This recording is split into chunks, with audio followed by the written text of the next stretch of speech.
2022년도 새해를 맞이해서 우리 하나님께서 여러분의 삶에 간섭해 주셔서 놀라운 은혜의 축복의 한 해가 되시기를 우리 주님의 이름으로 축원드립니다. 아멘.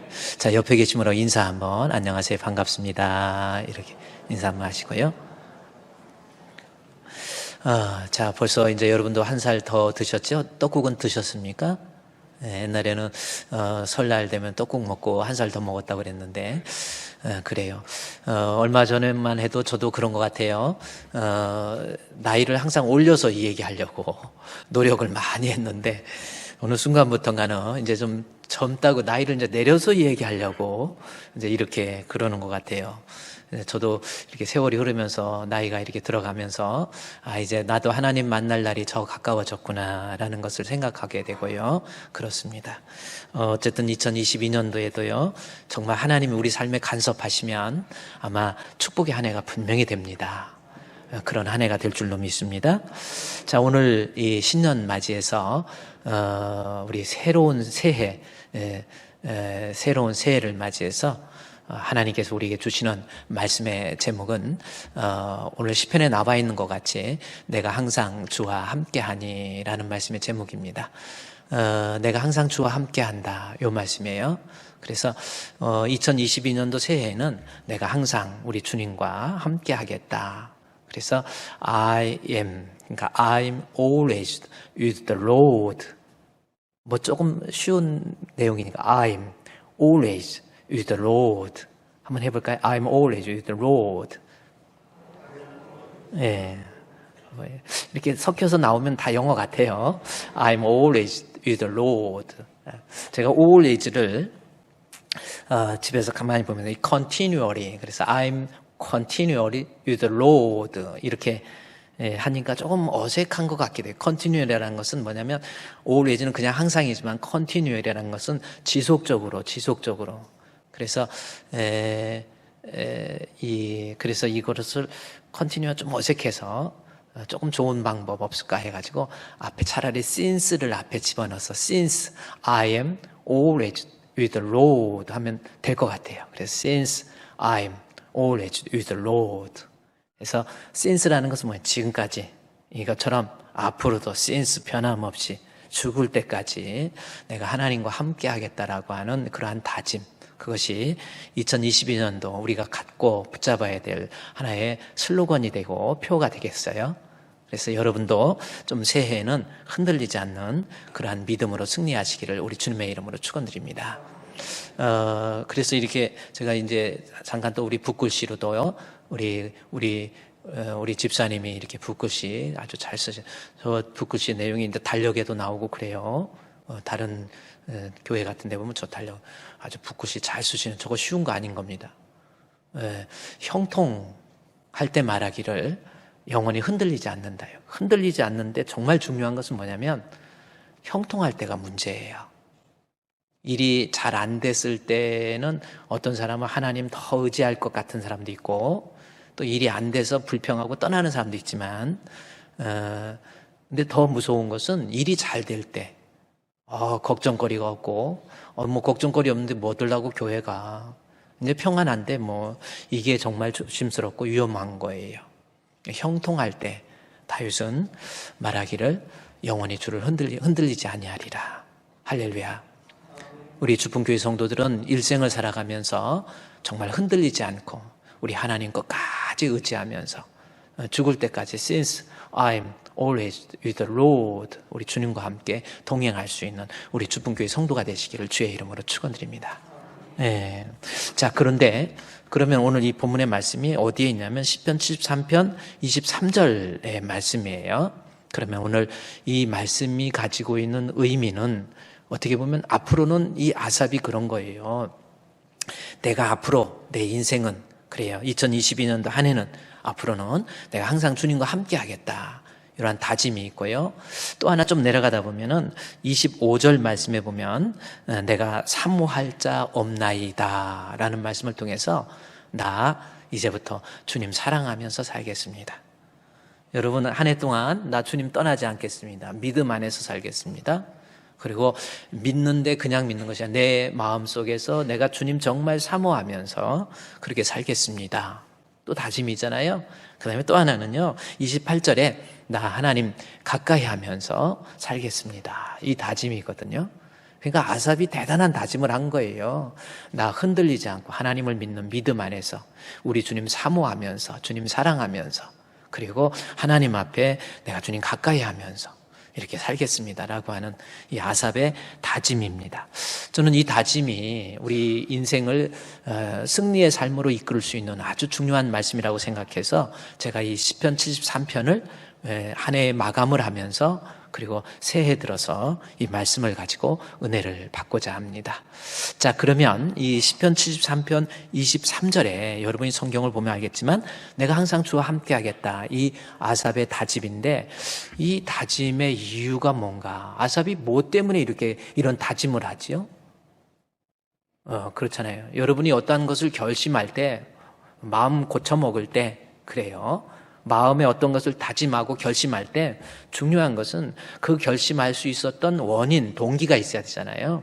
그런데 아삽이 내가 하나님과 함께 하겠다라는 이러한 다짐을 하게 된 동기는 뭐냐면 시편 73편 17절 말씀이에요. 뭡니까? 내가 하나님의 성소에 들어갈 때야 그들의 종말을 내가 깨달았나이다. 요겁니다. 뭔가 깨달은 게 있었어요. 아, 인생이 이거구나. 아, 이렇게 인생을 사는 것이 잘 사는 거구나. 이렇게 인생 사는 것이 복된 거구나 라는 것을 아삽이 깨달았다라는 거예요.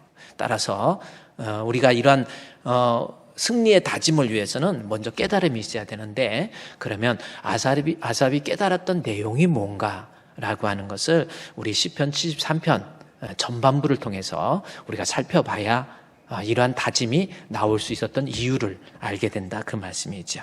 그래서 이제 먼저 아삽이 무엇을 깨달았는지 뭐 누가 시켜서 이렇게 하라 이게 아니라 자기 스스로가 깨달은 거거든요. 그래서 우리도 이런 깨달음이 필요하기 때문에 무엇을 깨달았는가라는 것을 이 시편 73편 전반부에 가서 알아보도록 하겠습니다.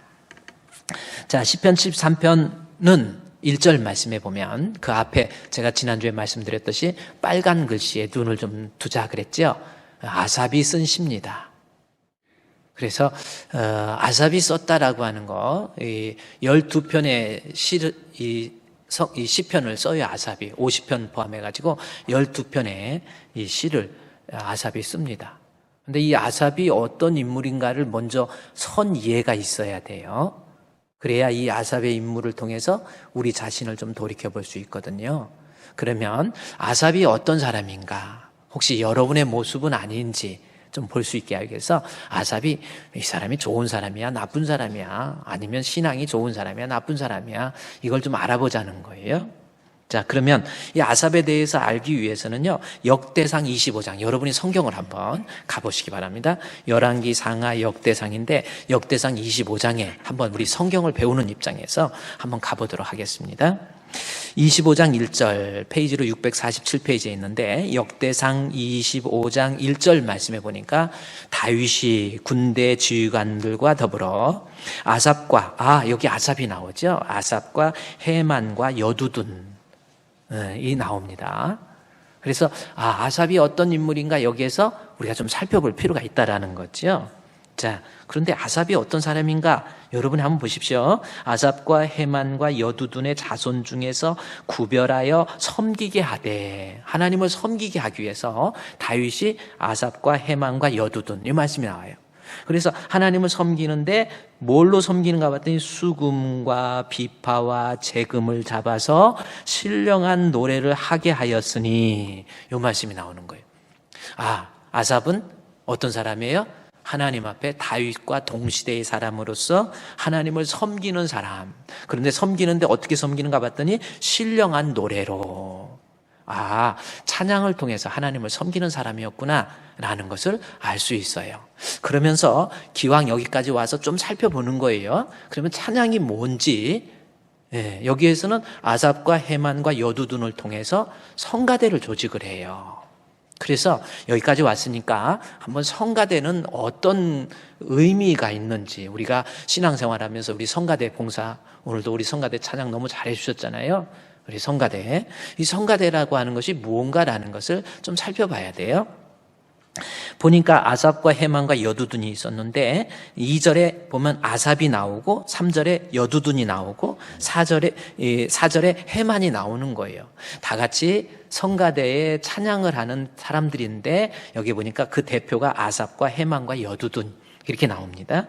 그러면 아삽은 뭐 하는 사람인가 했었더니 아들들이 나오는데 삭굴과 요셉과 느다냐와 뭐 아사렐리와 뭐 아사렐리니 이는 아삽의 아들들이 아삽의 지휘 아래서, 그러니까 이때는 성가대가 그랬던 것 같아요. 아삽이라고 하는 사람이 있었는데 그 지휘 아래서 아삽의 아들들에게 이 지휘를 한 거예요.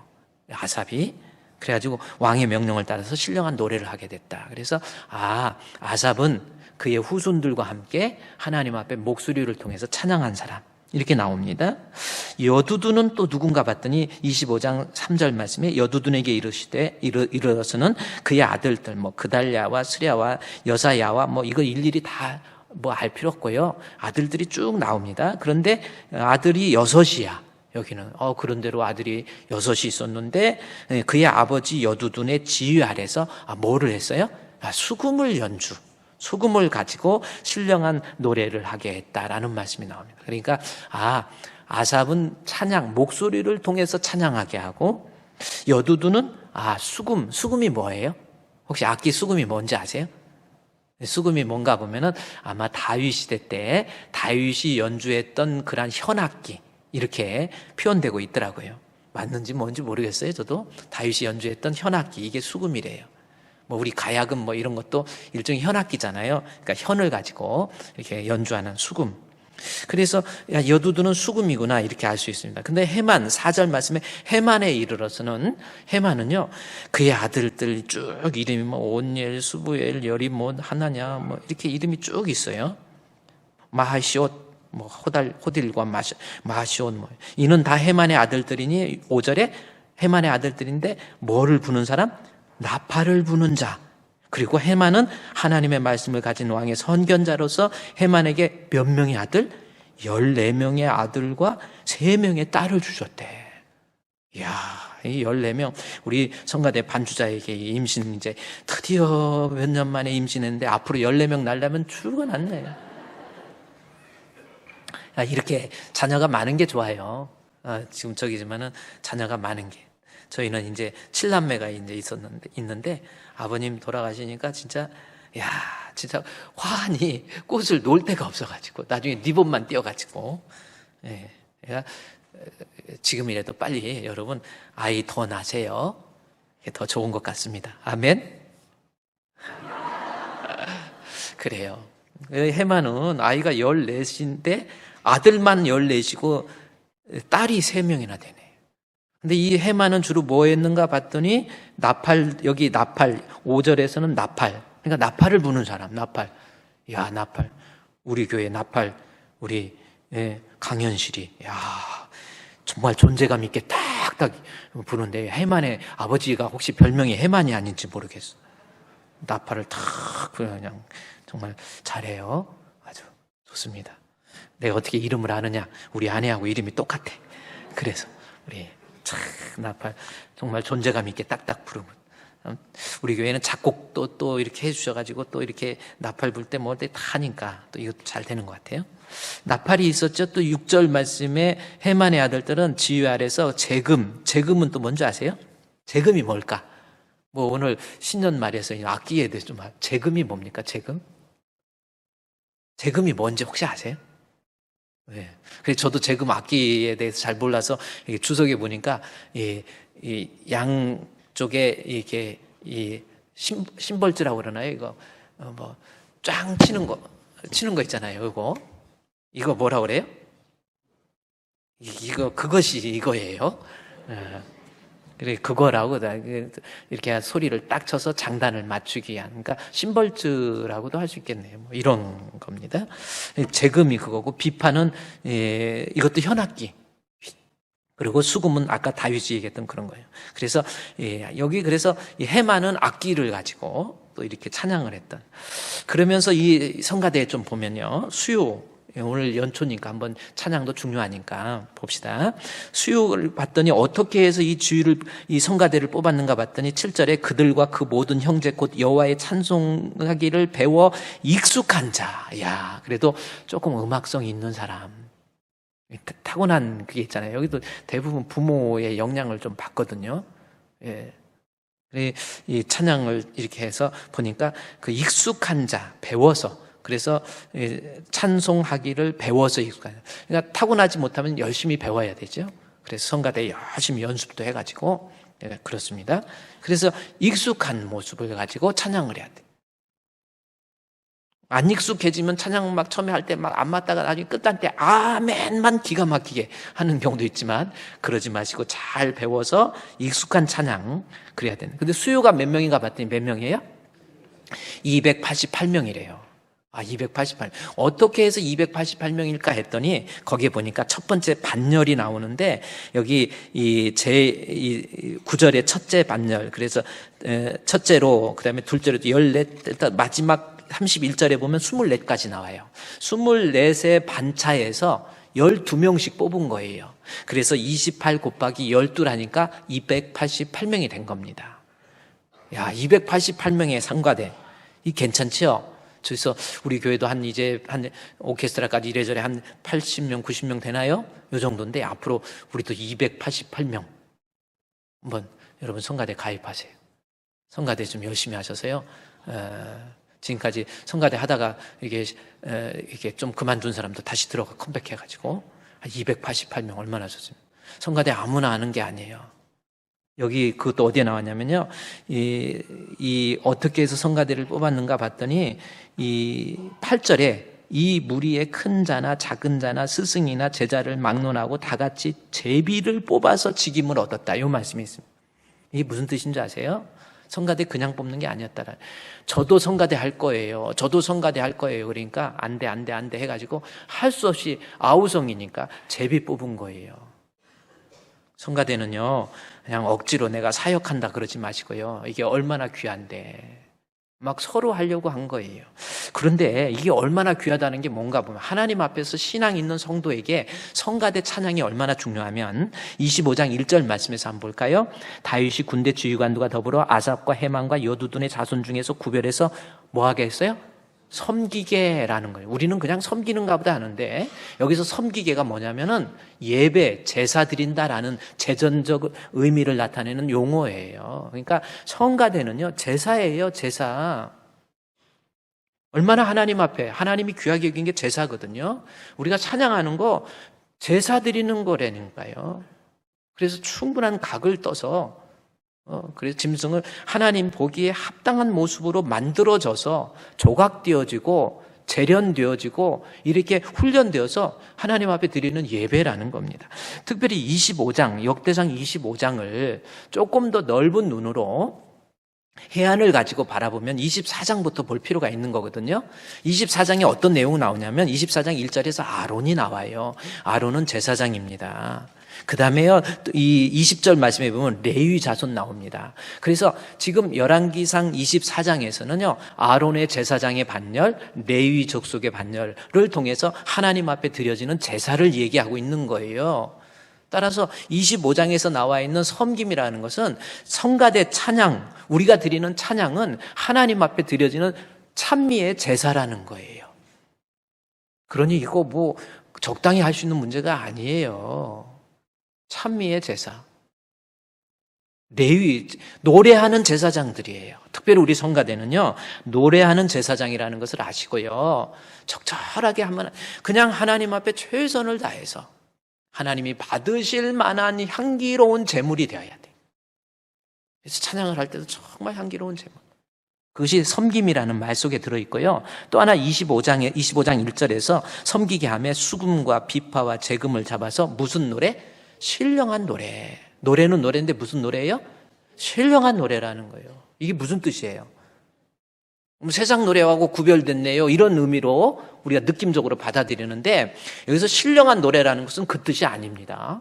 이 신령이라는 단어 속에 예언, 하나님으로부터 계시를 받아서 미래적인 것들을 하나님의 뜻을 예언한다라는 의미가 담겨져 있는 단어예요. 그래서 이 신령이라는 것은 예언이라는 뜻입니다. 하나님으로부터 받은 그 은혜를 표하는 거예요. 이게 신령한 노래는. 그래서 이건 뭐냐면, 그래서 신령한 노래를 한다라는 것을 시편에서는 뭐라고 기록하냐면 똑같은 단어를 새 노래라고 기록해요. 새 노래. 새 노래로 여호와를 찬양하라 그러죠. 그러면 그게 무슨 뜻이에요? 우리 여러분 뭐 찬송가가 막 나오는 건 아니잖아요. 머리 써서 고민해갖고 이 찬송가가 나오는 거예요. 그러면 이 찬송가가 딱 정해졌는데 새로운 찬송가로 새 노래로 부르야겠으니까 맨날 새로운 노래만 만드나요? 아니에요. 기존에 있는 찬송가지만 그것이 새 노래가 되는 것은 하나님으로부터 받았던 은혜가 늘 새롭기 때문에 그때 새로운 마음으로 하나님 앞에 예배를 드리면, 찬양을 하면 똑같은 찬양도 새 노래가 되는 거예요. 그래서 여러분 찬양 드릴 때는 그 가사를 곱씹어서 그 가사의 내용을 통해서 하나님께 드리는 거예요. 그래서 그러니까 새로운 똑같은 찬양이지만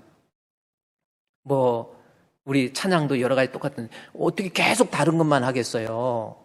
작곡을 다 할 수, 옛날 찬양도 이렇게 하지만은 옛날 찬양이라고 할지라도 예를 들어 이 세상 나그네 길을 지내는 순례자, 참 오래된 거예요. 80년도 70년도 후반에. 근데 지금 불러도 이것이 새 노래가 될 수 있는 거예요. 왜? 내가 하나님 앞에 그 말씀의 은혜를 깨닫고 내 마음을 담아서 드리는 찬양이라고 한다면 그것이 새 노래가 되는 것이고 새 찬양이 되는 거예요.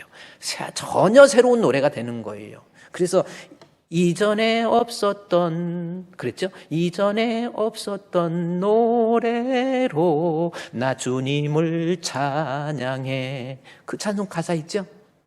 몰라요?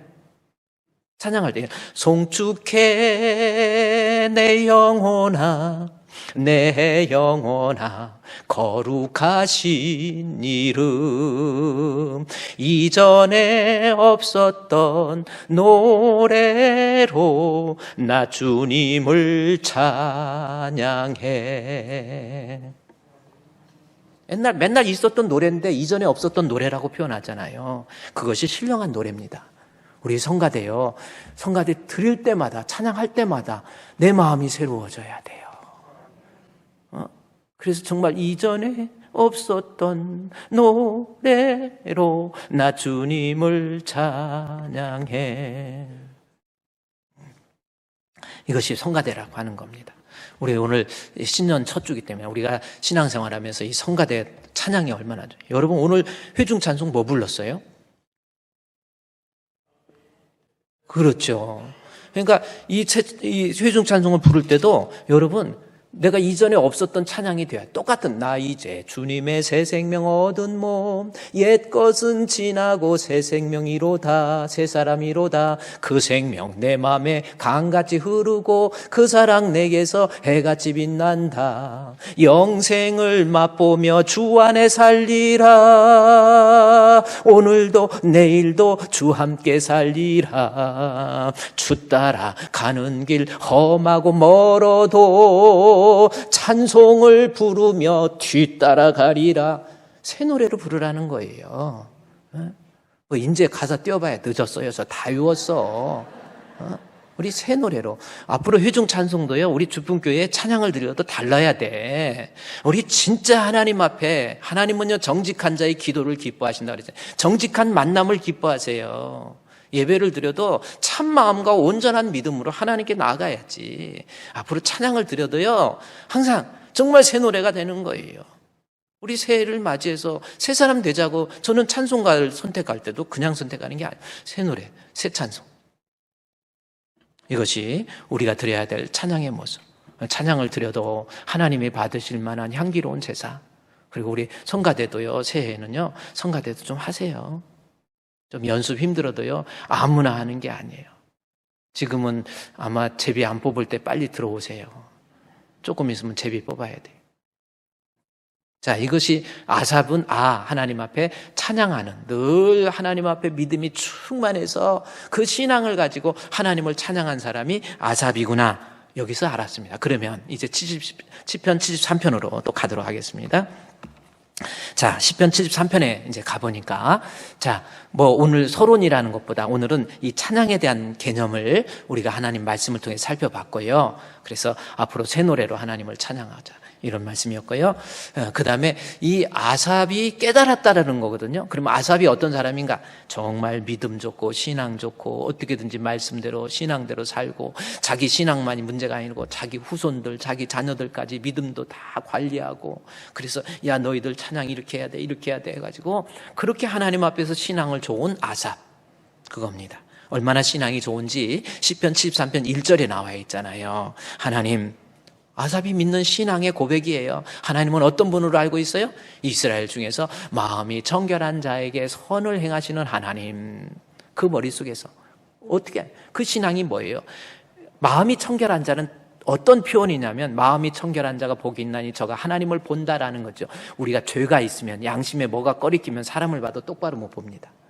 우리가 하나님, 그래서 우리 찬양 똑바로 보고 싶어요, 그 찬양도 있잖아요. 우리가 하나님 앞에 나왔을 때 죄가 있으면 감히 고개를 들 수 없는 죄인, 이렇게 표현하고 있단 말이에요. 그래서 여기 마음이 청결하다라고 하는 것은 죄 없이, 완벽하지는 못하지만 어떻게든지 믿음대로 말씀대로 신앙대로 주님 뜻대로 살고자 하는 모습을 마음이 정결한 자로 표현하고 있어요.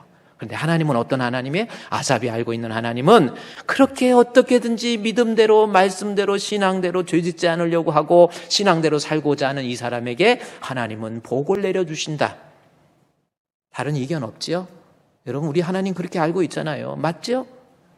그렇잖아요. 우리 하나님 어떻게든지 주님 의지하고 신앙대로 말씀대로 믿음대로 살면 하나님께서 그들에게 복을 주세요. 맞아요. 이것이 아삽이 가지고 있었던 신앙의 고백. 그런데 2절 말씀해 보니까 나는 거의 넘어질 뻔했고 나의 걸음이 미끄러질 뻔했다. 나 하나님 실족할 것 같아. 나 하나님 섭섭해. 진짜 하나님 계시나요? 나 지금 믿음이 흔들려요. 지금 이 상황이 된 거예요. 이렇게 믿음 좋았던 아삽이 하나님은 정결한 자에게 선을 행하신다고 그랬는데 이게 정말 말이 됩니까?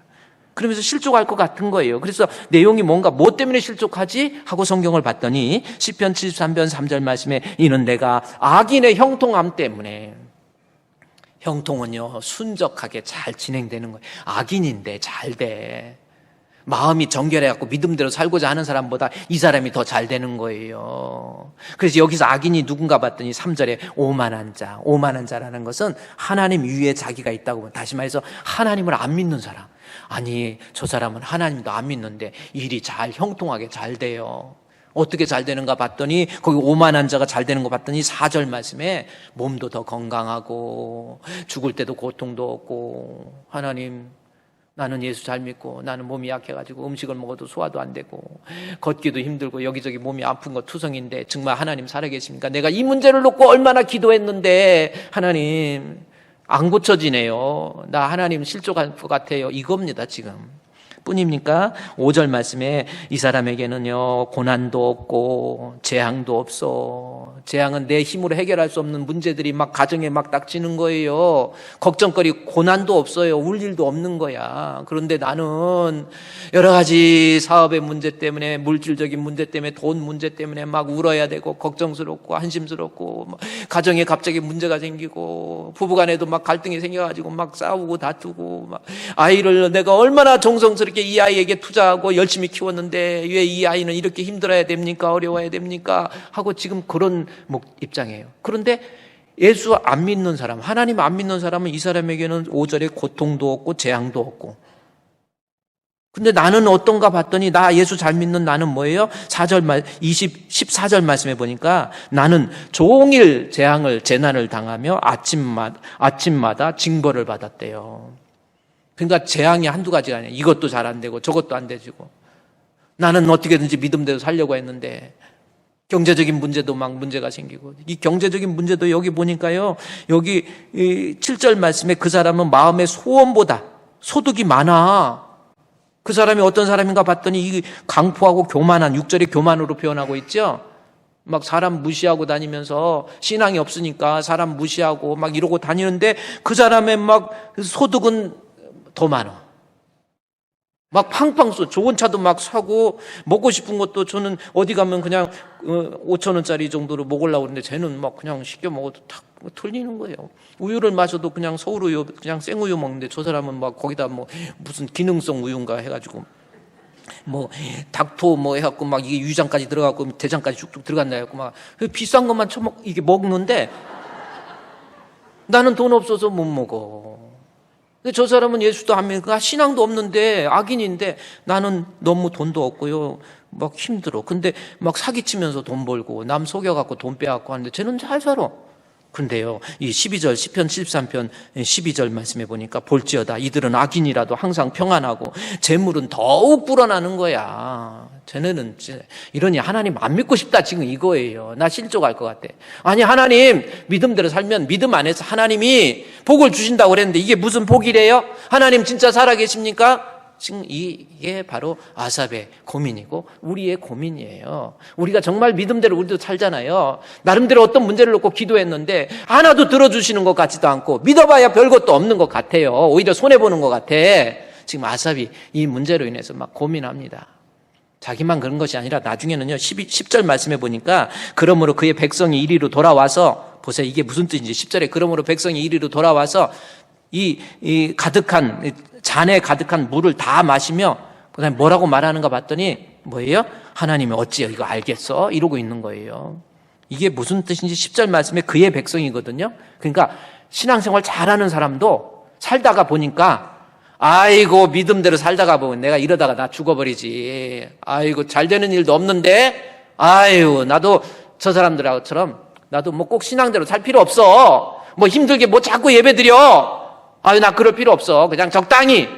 그게 그 모습이에요. 10절 말씀에 그러므로 그의 백성이 저 사람들이 안 믿는 사람들이 더 잘 되니까 그 사람에게 가서 같이 마시고 먹고 그러면서 좀 양심에 거리끼니까 이거 하나님이 알까? 이런 마음이 뭔가 내가 이렇게 곁길로 가는 거 하나님이 알까 하다가 에이 하나님이 아니야 하나님은 좀 안전능한 것 같아 이거거든요. 지금 11절에 어찌 알랴? 지존자에게 지식이 있으랴? 진짜 하나님 아유 적당히 눈가림하면 돼. 하나님 몰라. 하나님 없어. 나도 그냥 적당히 그러는 거야. 좀 이런 모습이 된 거예요. 그래서 아삽이 정말 내가 신앙생활하면서 하나님에 대해서 하나님은 믿음대로 사는 자에게 선을 행하시고 복을 주시는데 아니 안 믿는 사람이 더 잘 되고 사기치는 사람이 더 부자가 되고 돈도 더 많아지고 아프지도 않고 행복하게 잘 사는데 심지어 믿음을 가지고 있는 사람도 슬금슬금 다 넘어가는데 그래서 아삽이 고민을 하는 거예요. 그래서 16절 말씀에 뭐라고 합니까? 이걸 어찌하지? 어떻게 해서 내가 이걸 깨달을 수 있을까? 그러네 16절 말씀에 보십시오. 내가 어쩌면 이를 알까 하여 생각한즉 그것이 내게 심한 고통이 되었도다. 정말 너무 괴로운 거예요. 이게 도대체 하나님 어떤 하나님이야? 그래서 하나님한테 잔뜩 화가 나 있는 거예요. 하나님 나 도대체 이게 뭡니까? 진짜 하나님 살아계십니까? 나 이거 못 믿겠어요. 그리고요 믿음대로 안 돼. 저쪽에 넘어간 사람도 가더니 지금 잘 살아요. 뭐 11조 손도 대고 그래도 괜찮고요. 나도 나름대로 열심히 해서 내가 11조 이렇게 구별해서 드렸는데 저는요 11조 안 해도 잘 사는데 뭐 그래서 막 고민이 생기면서 이거 어떡하지? 하자니 또 뭔가가 아닌 것 같기도 하고 막 고민을 한 거예요. 그러다가 아삽이 17절 말씀입니다. 심하게 고통하다가 17절에 하나님의 성소에 들어간 거예요. 그리고 거기에서 하나님 만난 겁니다. 하나님 성소라고 하는 건 어떤 특별한 장소적 개념으로 이해하지 말고요. 하나님 앞에 나온 거예요. 하나님 이게 웬일이에요? 나 이해가지 않습니다. 정말 믿음대로 살면 믿음 안에서 하나님이 주시는 복이 있나요? 그때 하나님께서 아삽을 만나서 그에게 말씀을 통해서 깨달음을 주시고 기도를 통해서 깨달음을 주시고 이거구나. 하나님 앞에 나와서 하나님의 말씀을 듣고 말씀을 되씹으면서 이것이 인생이지 하고 깨달은 거예요. 주의 성소에 들어갈 때 아삽이 깨달은 거예요. 뭘 깨달았나 궁금하죠? 너무 중요한 거예요. 뭘 깨달았습니까? 지금 여러분들이 내가 나름대로 신앙생활하고 믿음생활하면서 나 나름대로 하나님 앞에 얼마나 열심히 했는데 나 힘들고 어렵고 지금 고민 있고 불안하고 답답하고 나 정말 하나님 앞에 왔을 때 아삽이 깨달은 게 뭐예요? 뭘 깨달았나? 여러분 보십시오. 뭘 깨달았어요? 아니 왜 꿀먹은 봉우리입니까? 성경에 그대로 나왔잖아요. 하나님의 성소에 들어갈 때야 그들의 종말을 내가 깨달은 거예요. 종말을 깨닫고 아삽이 깜짝 놀란 거예요. 이 종말을 깨닫고 보니까 하나님 잘못됐습니다. 나는 우매무지한 짐승과 같아요. 그것이 11절에 내 마음이 산란하며 내 양심이 떨리고 내가 이같이 우매무지한 짐승과 같으니 바로 이 말씀입니다. 22절 말씀에 이같이 우매무지한 짐승과 같다. 그 말씀을 하는 거예요. 뭘 깨달았습니까? 종말을 깨달은 거예요. 자, 오늘 여러분 혹시 그런 사람 아닙니까? 나름대로 열심으로 믿음 생활하고 아삽만큼 이렇게 열심으로 믿음 생활하고 신앙생활하고 문제를 놓고 막 기도도 죽도록 했어. 어떻게 보면 막 죽도록 기도하고 주의 일이라고 한다면 만사 제껴놓고 주를 위해서 봉사도 하고 헌신도 하고 헌금도 힘에 겹도록 헌금을 했어요. 근데 여러분 너무 힘들죠? 그래서 하나님 도대체 진짜 하나님 살아계십니까? 나요 하나님 지금 안 믿을 것 같아요. 나 애들한테도요 하나님 앞에 예수 믿으라는 말 못하겠어요. 기도하라는 말 못하겠어요. 뭐 되는 일이 있어야 그런 거 아닙니까? 아삽이 지금 그렇거든요. 그런데 하나님 앞에 와서 하나님의 존전에 와서 하나님의 뜻을 깨닫고 말씀을 통해서 주시는 은혜를 받고 하나님이 원하시는 것이 무엇이고 인생이 무엇인가를 깨달은 거예요. 뭘 깨달았나? 종말을 깨달았다라는 겁니다. 그러면 이 종말이 뭔지 아세요? 종말이 뭐예요? 종말은 지금 저 사람들이 살고 있는 이 인생의 육신, 우리의 육신이 영원하지 않고 종말, 끝이 있다라는 것을 깨달은 거예요.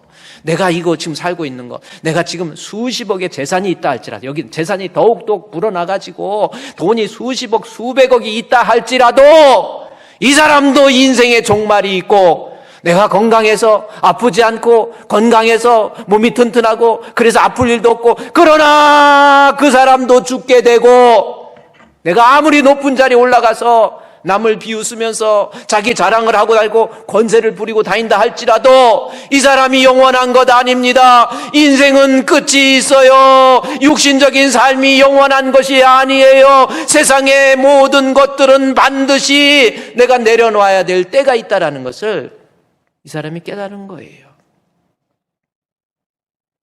사람이 한번 죽는 것은 정하신 것이요 그 후의 심판. 그래서 인간이 뭐냐면은 육신의 삶이 전부가 아니라 눈에 보이는 것이 전부가 아니라 보이지 않는 영원한 세상이 있다라는 것, 그것을 이 아삽이 깨달은 거예요. 여러분의 육신 지금 어떻게 생각하겠습니까? 하나님 앞에 내가 실망하고 실족한 거 뭐예요? 육신적인 삶이 영원한 줄 알아요. 70년, 80년 여기도 언제 죽을지 앞으로 10년 안에 안 계실 분 많이 계세요. 이쪽도 많이 계세요. 하여튼 여러분 영원한 줄 아세요? 뭐 나는 돈이 있으니까 오래 아니라니까요. 갈 때 되면 가는 거예요. 이것이 인생이라는 것을 아삽이 죽음 이후에 사람이 한번 죽는 것은 정하신 것이요 죽어서 끝나는 것이 아니라 그 후에 심판이 있다라는 것을 깨달은 거예요. 그 심판 때에 본문의 말씀에 보니까 뭐가 나옵니까? 파멸, 18절 말씀에 파멸이 나오지요. 그 다음에 전멸이 나오지요. 그 다음에 24절에 영광이 나옵니다. 그래서 인생이 뭔지, 보이는 육신이 전부가 아니라 사람이 한번 죽으면 정하신 것인데 그 후에 심판이 있어서 심판 때에 파멸, 그 다음에 영광, 천국, 지옥, 이것이 있다라는 것을 아삽이 깨달은 거예요. 여러분 어떻습니까? 육신이 전부입니까? 이 육신적인 삶이 내게는 영원한 삶인 줄 알고 착각하고 있지는 않습니까? 다 내려놓고 가야 될, 우리는 죽어야 될 죽음 앞에 이 세상에 어떻게 보면 삶이라는 것은 없어요. 오직 죽음만이 영원한 겁니다. 그렇죠? 태어나자마자 죽음을 향해서 달려가는 게 인생 아닙니까? 한번 생각해 보세요. 지금 살고 있는 것이 여러분 편안합니까? 좋습니까? 그러면 그게 잘 산 겁니까? 아니에요. 내려놔야 될 때가 있다라는 거예요. 그 육신의 끝에 종말에 내가 하나님 앞에 천국과 지옥, 여기 특별히 파멸이라고 하는 거가 나오는데 보세요. 17절에 종말을 깨달았는데 18절에 그 종말의 첫 번째 내용이 파멸이라고 하는 거예요. 이 파멸이라고 하는 것이 히브리어의 마쇼오트라고 하는 단어입니다. 이 단어가 무슨 뜻인 줄 아세요? 내가 인간이 죽어서 심판을 받을 때 그 심판 앞에 마쇼오트, 하나님의 영원한 심판, 지옥을 얘기하는 단어입니다. 그러니까 파멸이라니까 멸망했나 보다 이렇게 하는데, 내가 인생에 육신이 있는데 결국 악인의 삶, 하나님 없다 부정하고 하나님을 믿지 않고 지 마음대로 육신적인 욕심에 의해서 살려가면 그것이 영원히 지속되는 것이 아니라 하나님의 심판 때에 결국은 영원한 심판, 지옥. 제가 이 마쇼트라고 하는 거예요. 제가 우리 호쿠마 주석의 일부분, 제가 한 말이 아니에요. 여러분 인생이 뭔지를 알아야 돼요. 보세요. 파멸이라고 하는 것은 마쇼트인데 다시 회복할 수 없는 이거 영원한 요거 영원한 심판이에요. 육신은 60년, 70년, 80년. 저희 아버지도 그렇게 건강한데 98세. 많이 사신 거예요. 우리 할머니는 104세. 그래서 혹자는 이야기하기를, 목사님은 약하네 해도 계단 올라갈 때 보니까 2개, 3개 올라가는 거 보니까 목사님은 아무래도 한 150세는 사실 것 같다고. 그래, 얼마 살려. 그러나 끝은 분명히 나는 죽어요. 죽는데 이 세상은 유한하지만은 하나님의 영원한 지옥이라고 하는 거. 여러분, 이것이 지옥과 천국. 그래서 이 세상의 육신은 영원한 것이 아니고 종말이 있고 그 종말 때 지옥과 천국이 있어요. 지옥 가면 안 돼요. 결국은 악인을 악하게 살아서 그 뜻이 아닙니다. 존재는 뭐예요? 자기 스스로가 하나님보다 높아서 하나님을 믿지 않고, 오늘날로 얘기하면 하나님 믿지 않고 예수님 믿지 않고 지 맘대로 육신적인 것이 전부인 양 살아가는 이 사람에게 영원한 파멸, 지옥을 얘기하는 거예요. 따라서 여러분 혹시 신앙생활 잘하면서 뭔가 하나님 앞에 섭섭한 거, 그냥 적당히 예수 믿고, 그리고 아직도 살면서 육신적인 삶이 전체인 것으로 착각하고 잘못 믿고 있는 사람이 있습니까? 인생은요, 내가 죽으면 하나님의 심판을 받아야 돼요. 심판 때 지옥, 파멸, 지옥이 그냥, 지옥에 대해서 그 중으로 있다가 스님으로 있다가 나중에 이 사람이 개종한 사람이 있어요. 그 사람이 간증한 거. 그러니까 개인적인 간증이니까 제가 보여줄까 말까 하다가 성경의 요한계시록 21장 10절 말씀을 먼저 보면요, 지옥은 어떤 곳인가에 대해서 정확히 나옵니다. 불과 유황으로 타는 요한계시록 21장 이제 10절부터 보면은 성령이 나를 데리고 올라갔지. 10절 말씀에서 보면 9절 10절 보세요. 거기에 보면은 지옥에 대해서 또 미혹하는 마귀가 불과 유황으로 못에 던지리니 거기는 그 짐승과 거짓 선지자들이 있어 세세토록 밤낮 괴로움을 밤낮으리. 그냥 괴로움이 지옥에서 어느 한 기간 내가 해서 끝나는 게 아니라 세세토록 밤낮 괴로움을 받으리라, 이거예요. 어떻게 하겠습니까? 지옥 하면 불과 유황으로 타는 못으로 기록되어 있는데, 이것을 무슨 종교적인 어떠한 개념에 의해서 추상적으로 불과 유황이 아닙니다. 잠깐 영상 한번 제가 지옥이 어떤 곳인지 다 설명할 수는 없고요. 저 사람이 한번 쓰러졌다. 자석에 빨려 들어가듯 불구덩이 속으로 내던져졌습니다. 저는 제가 타들어가는 것을 생생히 느낄 수 있었고, 그 고통은 제가 살면서 느껴왔던 모든 고통을 다 합쳐도 비교할 수 없는 그런 무게의 고통이었습니다. 나오려고 발버둥을 치고 혀를 깨물고 손을 물어도 벗어날 수 없었고 죽어지지도 않았습니다. 주변에는 얼굴과 온몸이 녹아 형체를 알아볼 수 없는 사람들이 수없이 많았고 그들 모두 고통의 비명을 지르고 있었습니다. 그리고 제가 들어왔던 곳을 보니 사람들이 끊임없이 이 뜨거운 불구덩이 속으로 빨려 들어오는 것을 볼 수 있었습니다. 제가 스님이 되고 나서 한때 세상에 존재하는 다양한 종류의 종교들을 공부한 적이 있었는데, 그 종교들을 가진 사람들이 청소기에 빨려 들어오듯 지옥불로 떨어져 들어왔습니다. 불교와 이슬람교와 천주교와 신천지 외에도 제가 알지 못하는 수많은 다른 종교를 가진 사람들이 이곳으로 빨려 들어왔습니다. 그때 전 처음으로 스님이 된 것을 뼈저리게 후회했습니다. 우상 숭배하는 자들은 어떠한 재판도 거치지 않고 여러분, 지옥으로 직행하는. 제가 어떤 근거 없는 어떤 것을 얘기하는 게 아니라 성경에 불과 유황으로 타는, 여러분 지옥 가면요, 그래서 사람으로 태어나서 예수 안 믿으면 태어나지 않는 게 좋아요. 가룟 유다가 자기 믿음 팔아버렸잖아요. 은 30에 팔아버렸잖아요. 예수님께서 가룟 유다에게 하신 말씀이 뭡니까? 너는 차라리 죽어라. 죽으면 또 지옥인데요. 죽고자 하나 죽음이 저희를 피하거든요. 그래서 뭐라고 그러니까 가룟 유다한테, 너는 차라리 태어나지 않는 게 좋아요. 여러분, 태어나서 예수 안 믿으면 이건 큰일 날 정도가 아니에요. 여러분 겁주기해서 그런 게 아니에요. 뭐 천국과 지옥 만약에 안 믿었는데 있으면 어떡할 거예요? 이분 알렉산더라고, 이분이 쓴 책이 있습니다. 이분 나는 천국을 봤다라고 하는. 나는 천국을 봤다. 이분이 알렉산더. 이분 알렉산더. 이름 자체가 이분 알렉산더인데 이분이 알렉산더입니다. 이분 알렉산더. 근데 이분이 누구냐면 하버드 대학 의과대학 교수예요.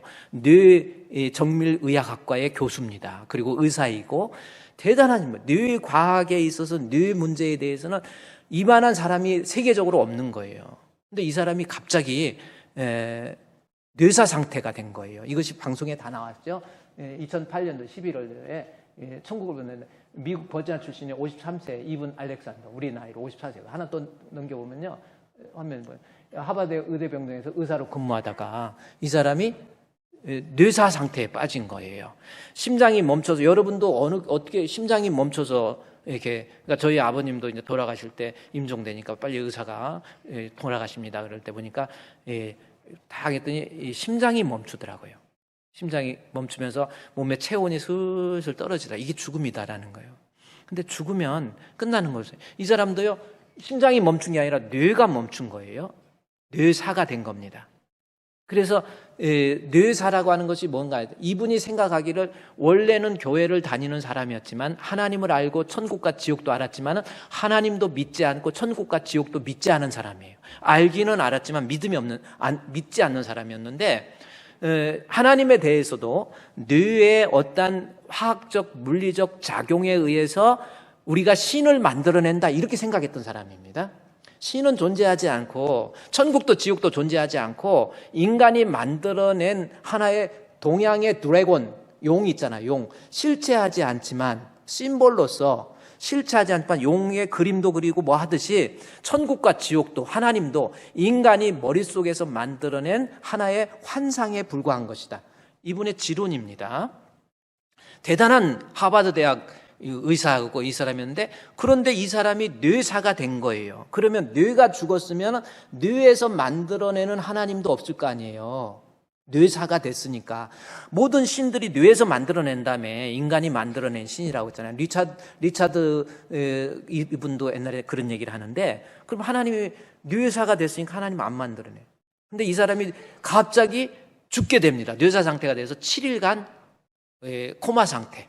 7일간 뇌사 상태. 그래가지고 이제 뇌사가 되니까 의사들이 사망 판정을 내려서 이 사람의 장기를 누구에게 나눠줄 것인가, 그거 의논하고 그랬는데, 어떻게 7일 지났는데 7일 만에 실제로 살아났어요. 2008년도에 실제로 이 사람이 7일간의 뇌사 상태에서 살아난 겁니다. 살아나가지고 이 사람이 말을 하는 거예요. 살아나서 눈을 딱 뜨고 난 다음부터 세상이 달라지는 거예요. 이게 보는 게 틀려진 거예요. 그래서 천국이라고 하는 것을 그분이 봤는데, 이 세상에서 내가 사는 삶은 너무나도 아득한 모습이고 천국이 너무나도 리얼리티하게 실제적으로 그 천국을 그대로 본 거예요. 그래서 그 천국을 본 이야기를 막 하니까 다른 사람들이 아이지, 의사가 그런 말 하는 거 아니라고, 그 과학적 근거가 없다고. 아니야, 본인은 죽겠는데 내가 진짜 천국을 봤는데. 그리고 자기가 천국에 가서 입양한 사실도 그때 알은 거예요.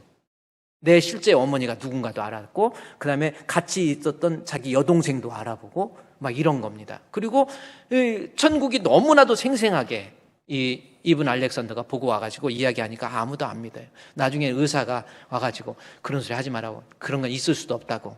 아니 머리에서 만들어내는 게, 아니 머리가 뇌사됐잖아. 그래도 아니라고, 안 믿는 거예요. 그래서 이 사람이 그래요. 내가 내 영혼이 떠나서 내가 갈 때 당신이 내 병실에서 뭔 말 한 거를 얘기를 해준 거예요. 그러니까 이 의사가 깜짝 놀란 거예요. 아내가 내가 죽었다고 뇌사 판정이 나오니까 아내가 막 울면서 뭐라고 했던 내용들을 다 기억을 하는 거예요. 그래가지고 이 사람이 천국을 보고 온 거예요. 그리고 나서 이 기록문화연구소에서 제가 이렇게 인터뷰한 내용을 이게 카트 해가지고 한번 영상 보세요. 이 사람입니다. 알렉산더 박사는 7일간의 코마 상태에서 경험한 천국. 이 사람이 가서 본 거예요. 자기는 과학적으로 존재하지 않는 걸로 알았단 말이에요. 근데 가서 본 걸 어떻게 합니까? 그래서 이 세상에 중요한 것과 위험한 것이 있다는 사실을 야, 이 세상은 이렇게 사는 게 아니네. 정말 중요한 것이 따로 있구나라는 것을 알게 되고요. 그 다음에 가장 중요한 것을 발견하고 나서 53세니까 반세기 이상을 내가 이렇게 살다니. 내가 너무나도, 나 교회는 다니고 신앙도 있었다고 하지만 하나님을 알고는 있었는데 믿지 않았는데 내가 이렇게 살다니. 그걸 깨달은 거예요. 그러면서 이 땅에 정말 위험한 삶을 살았다는 거. 정말 나 천국과 지옥을 알지 못하고 내가 이렇게 그냥 굴러가는 대로 의사의 생활을 통해서 많은 사람 생명을 살리는 일 정말 귀하다 생각하면서 그 일에 집착했다고 한다면 나는 어떻게 살 것인가? 인생의 궁극적인 것, 꼭 궁극적이 이전에 혼동한 삶을 살았다는 말을 합니다. 그러면서 뭐라고 그럽니까? 보세요. 그 다음에 내가 생각했던 것, 내가 경험했던 것, 내가 상상한 것보다도 잘 보세요. 내가 경험한 것, 내가 생각한 것, 내가 상상한 것 지금까지 그거보다도 더 좋은 것이 있었다라는 겁니다. 이분이 본 거예요. 그 더 좋은 것이 있었는데 그 다음에 내가 중요하게 생각한 것. 인생에서 중요하게 생각한 게 뭐예요? 자기는 의학적인 연구를 통해서 수많은 사람들의 뇌질환을 치료하는 거 내가 중요하게 여겼어요.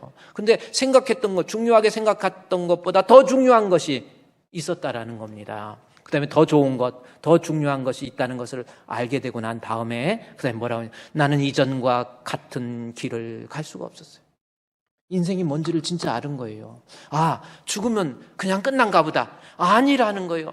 이분이 천국과 지옥에 대한 체험을 하고 난 다음에 천국을 보고 난 다음에 아, 나는 이전과 이제는 같은 생활을 살 수가 없어. 그래가지고요, 이제부터 삶이 달라지는 거예요.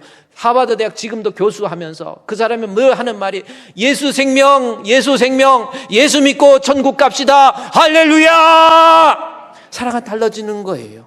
죽으면 끝인 줄 알았는데 더 좋은 것, 더 중요한 것, 이제 내가 인생을 택해야 되겠다 해가지고 또 더 중요한 건 나는 의사의 일도 중요하지만 나는 이제부터 남은 여생은 내 가족과 함께 복음 전도자, 에반젤리스트, 하나님 살아계십니다. 천국은 있습니다. 여러분 지옥 가면 안 됩니다. 어떤 대가를 지불해서라도 이 중요한 것을 전하고 알아야 돼요. 그래서 보세요. 그 다음에 그것을 택해야 된다는 것을 알고요. 저분이 이제 그 다음에 넘겨보세요. 그 다음에 리처드 도킨스라고 하는 분이 계십니다. 이분은 의사인데 옥스퍼드 대학의 의사인데 이분이 책을 썼는데 그 책이 뭐냐면 리처드 내가 만든 신이라는 넘겨보세요. 리처드 도킨스, 알렉산더 도킨스 앞에 나가보세요. 자, 옥스퍼드 대학 석사 교수가 생각나가지고 이 사람과 직접 만나진 않지만 인터뷰한다면 어떻게 하겠습니까? 그렇습니다. 리처드 도킨스, 옥스퍼드, 도킨스, 알렉산더가 천국에 대해 실제에 대해서 이야기를 하는 거예요. 그러면서 끝장 토론하자고. 끝장 토론 좀 합시다. 그랬더니 그 다음에 뭡니까? 박사님 앞에 만들어진 신, 리처드 박사가 도킨스 박사가 만들어진 인간은 인간이 만든 것이 아니고 인간이 신을 만들었다. 이렇게 얘기한 거거든요.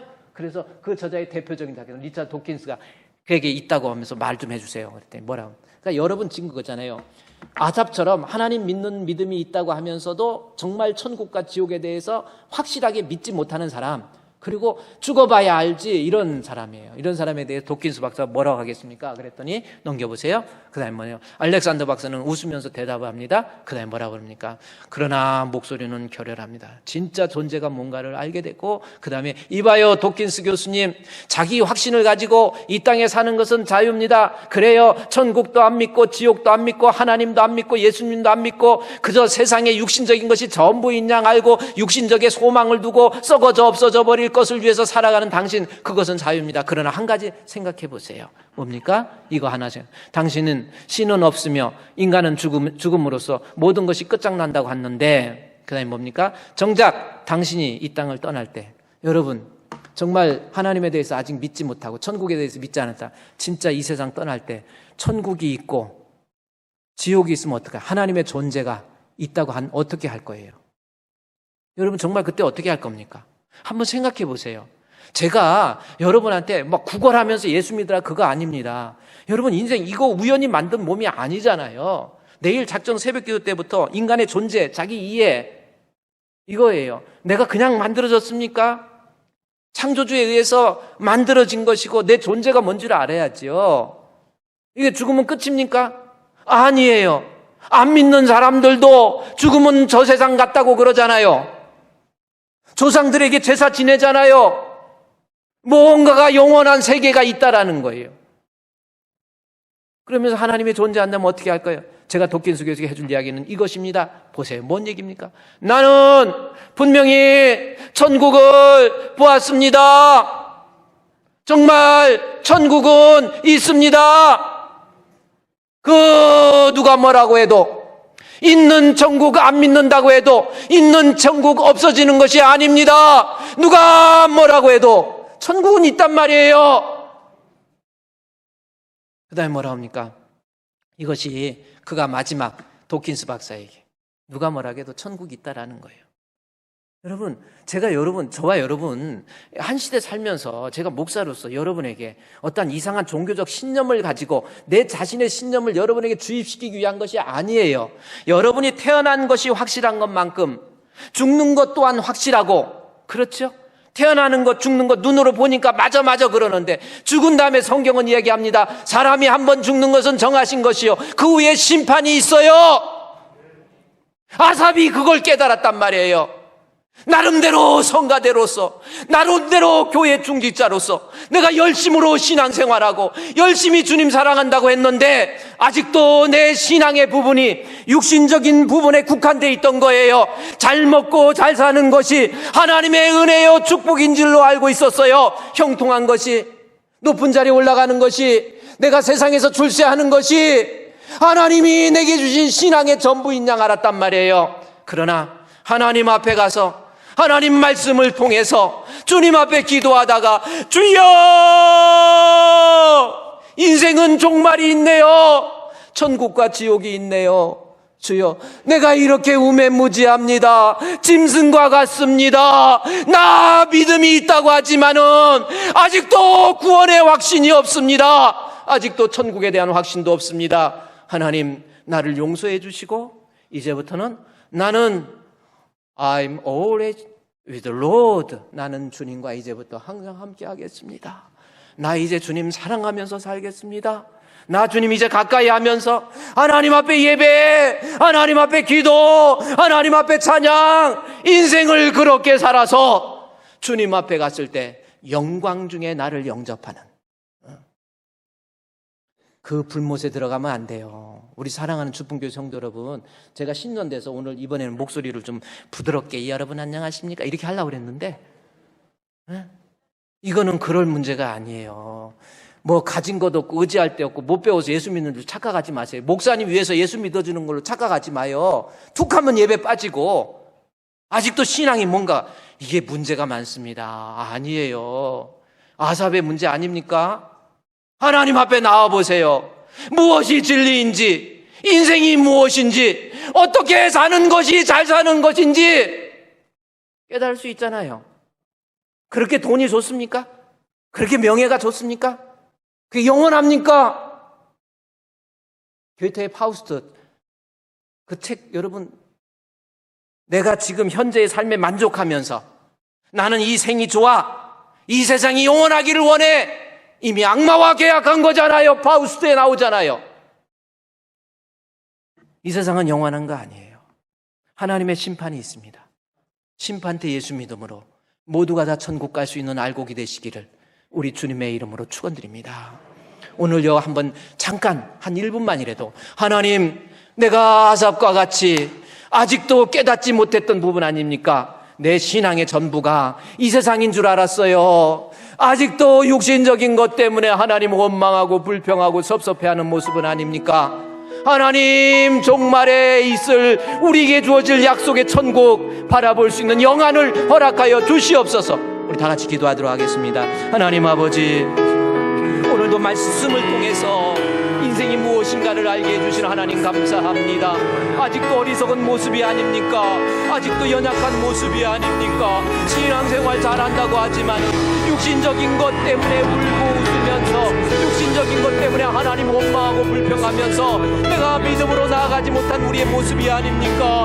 주여, 인생의 종말을 깨닫게 주시옵소서. 천국과 지옥이 무엇인가를 알게 주시옵소서. 하나님의 실존에 대해서도 제대로 이해할 수 있도록 도와 주시옵소서. 우리 주님교회 성도들이 하나님 앞에 참으로 복된 성도로서 이제는 이 세상의 육신 땅이 아닌 저 높은 곳을 향하여 날마다 나아갈 수 있는 우리 주님의 성도들 되게 해 주시옵소서.